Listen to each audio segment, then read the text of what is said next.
C'est l'heure de vous informer, madame, monsieur, bienvenue dans cette édition. À la une, inciter les jeunes à la créativité et l'entrepreneuriat est l'objectif que s'est fixé Yecolab, qui organise depuis ce jeudi la 8e édition de la conférence internationale J-Certif. Conférence au cours de laquelle plusieurs thématiques seront développées en vue de sensibiliser les jeunes sur les bienfaits du numérique. Reportage signé Steven Elenga et Eric Kabamba. La transformation digitale, les réalités augmentées, artificielles et visuelles, l'économie numérique sont entre autres thématiques qui seront développées au cours de cette 8e édition de la conférence internationale J-Certif. Objectif, permettre aux Congolais de s'arrimer aux nouvelles technologies. Il s'agit en effet d'arrimer le Congo au développement de l'économie numérique. Cette volonté se traduit non seulement par l'implémentation des infrastructures indispensables, mais aussi par la transition numérique qui constitue un levier essentiel pour notre développement économique, un atout considérable pour notre développement durable. L'économie numérique représente de nos jours un vecteur essentiel du développement et un secteur dynamique pour l'innovation. Elle requiert de ce fait une parfaite promotion afin de permettre à l'État et à l'ensemble de sa population d'en tirer profit, selon les ministres des Postes et Télécommunications. La promotion et la vulgarisation du numérique ne peuvent en aucun cas être l'apanage exclusif du gouvernement.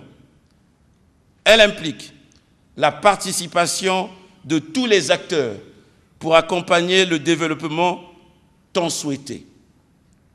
Cette 8e édition de la conférence internationale 2018, J-Certif, vient donc à point nommé.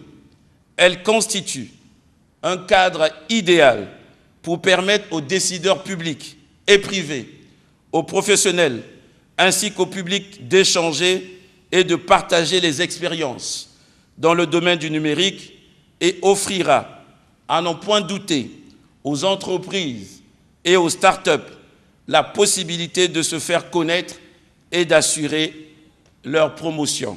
Organisée sur les thèmes vers les nouvelles possibilités du numérique, cette 8e édition de la conférence internationale J-Certif, lancée ce jeudi, prendra fin le samedi prochain. La série de réception des différentes fédérations sportives nationales se poursuit à la Direction générale de sport. Ce jeudi, le directeur général de sport, Brice Merlin, l'EPB, a reçu tour à tour les fédérations congolaises de Kyokushin, lutte associée, lutte traditionnelle et Wushu. Plus de détails avec Jude Moutali et Anthony Ngonza.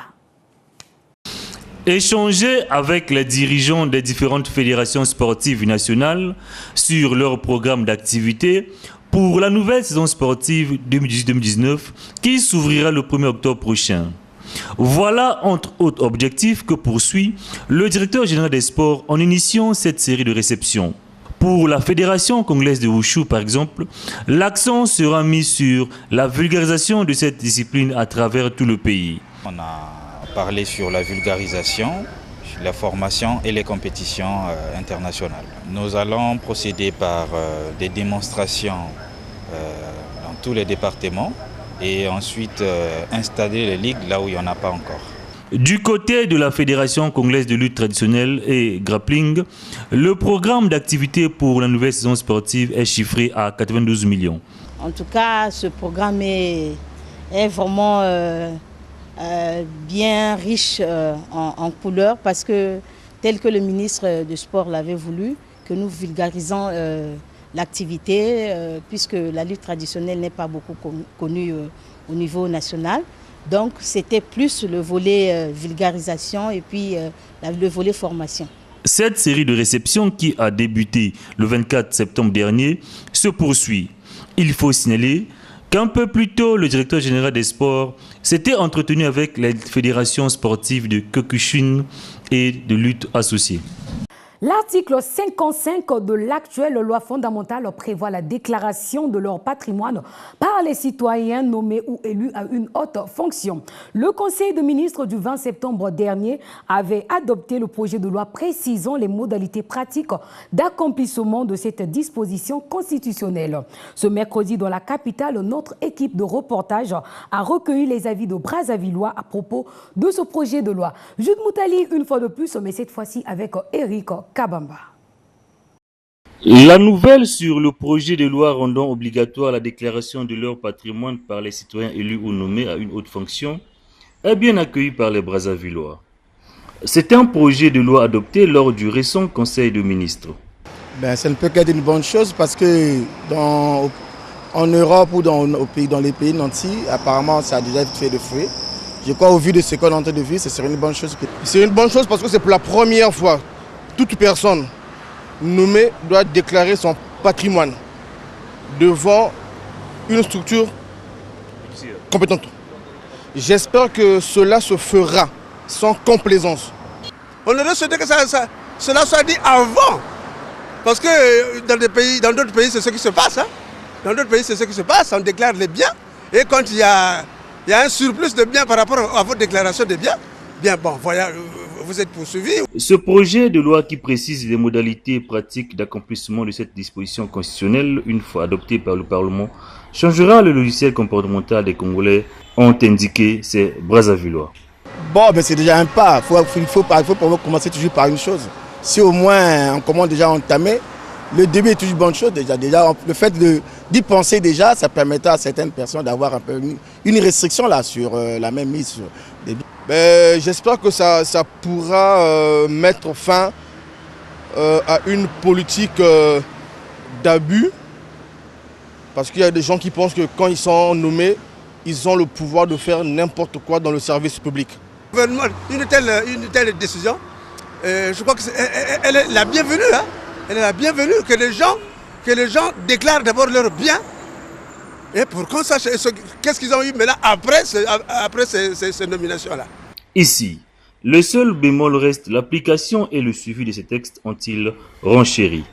Que ce qui se décide maintenant là, puisque vraiment être vu et soit en application, parce que le problème chez nous c'est l'application. S'il n'y a pas de suivi, s'il n'y a pas de permanence, il n'y a pas de permanence pour le suivi de ces textes-là, et bien ce sera celui qui veut faire ce qu'il veut, et c'est comme dans la forêt. Hein. Ils doivent prendre plutôt le soin de suivre ces textes. Nous avons un vivier de textes, et d'autres ne sont jamais appliqués. Donc arrêtons aussi de prendre des textes pour faire plaisir. Nous devons prendre des textes pour application. Ce projet de loi fixe entre autres modalités la déclaration de patrimoine faite auprès de la Cour suprême dans les 3 mois qui suivent la prise de fonction, la confrontation organisée entre cette déclaration et la situation patrimoniale de l'intéressé au moment de la cessation de ses fonctions. L'humanité a célébré ce mercredi la journée mondiale de la contraception. À Brazzaville, l'Association congolaise pour le bien-être familial a fait le porte-à-porte pour sensibiliser la population sur les bienfaits de la contraception. Plus de détails avec Steven Elenga et Anthony Ngonza. Considérée comme un ensemble de méthodes permettant de réduire le nombre de grossesses non désirées, la contraception est moins connue chez les Brazzavillois, même si certains utilisent quelques méthodes de contraception et connaissent leur importance. Dans un sens de se prévenir, il n'y a pas de problème de le faire. En utilisant des préservatifs, ça c'est bon. Non, je ne connais pas, je suis élève, donc ça je ne sais pas.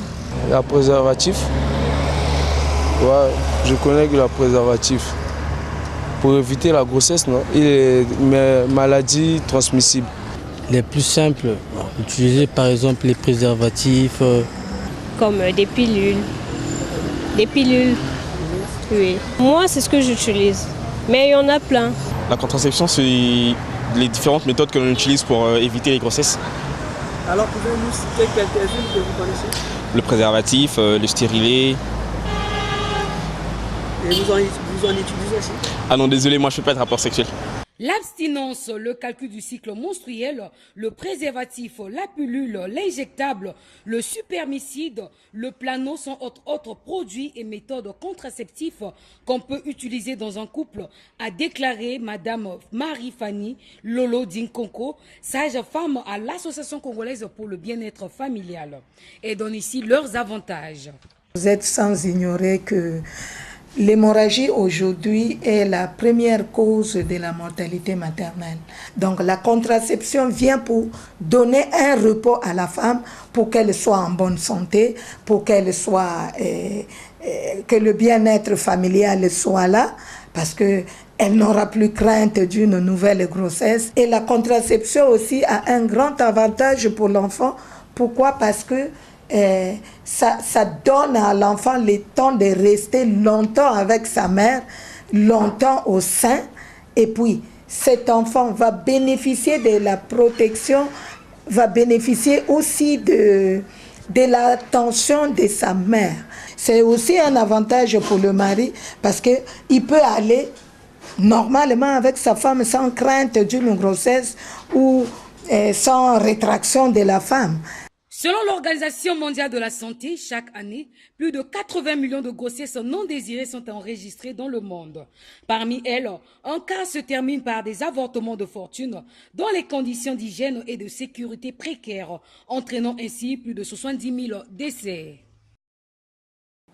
Clôturons avec cette information. 3 stades ont abrité 3 matchs ce jeudi. Marien Ngouabi d'Owando, Massamba Deba à Brazzaville et le complexe de Pointe-Noire. Les résultats avec Fidel Stalgar et Anthony Ngonza. À Soto, AC Léopard ont joué pour le compte des matchs remis de la 20e journée. Les visiteurs sont sortis du stade Marien Ngouabi avec une très lourde défaite, 4-0, marqué par Obassi. Un match très disputé au dire des confrères qui ont assisté à la rencontre. À Soto compte 74 points, reste un match contre Diable Noir dans la période du 12 octobre à Owando. À Pointe-Noire, la Mancha a dominé Veklo Mokanda 3-0. Garde la 2e place du classement officieux avec 71 points. Au stade Massamba Deba, une seule rencontre, Diable Noir a eu raison de son côté de patronage par 4-0. Dès les 10 premières minutes, les Noirs et Jaunes avaient déjà marqué 2 buts. Le premier sur penalty. Le temps de se replacer, la défense de patronage se fait piéger pour le 2e but qui a mené les 22 acteurs dans les vestiaires. À la reprise, Diable Noir a été maladroit sur toute la ligne malgré son 3e et 4e but. Patronage s'est créé des occasions qui sont restées inachevées. Diable Noir compte 62 points ex-aequo avec AC Léopard et remporte ce match contre Patronage, score 4-0. Vendredi à Massamba Deba, en premier match FC Konzo Nico Nikoye, les 2 équipes qui se battent pour éviter la relégation. 2e explication, Interclub Cara. C'est la fin de cette édition. Merci pour vous de l'avoir suivi. À demain.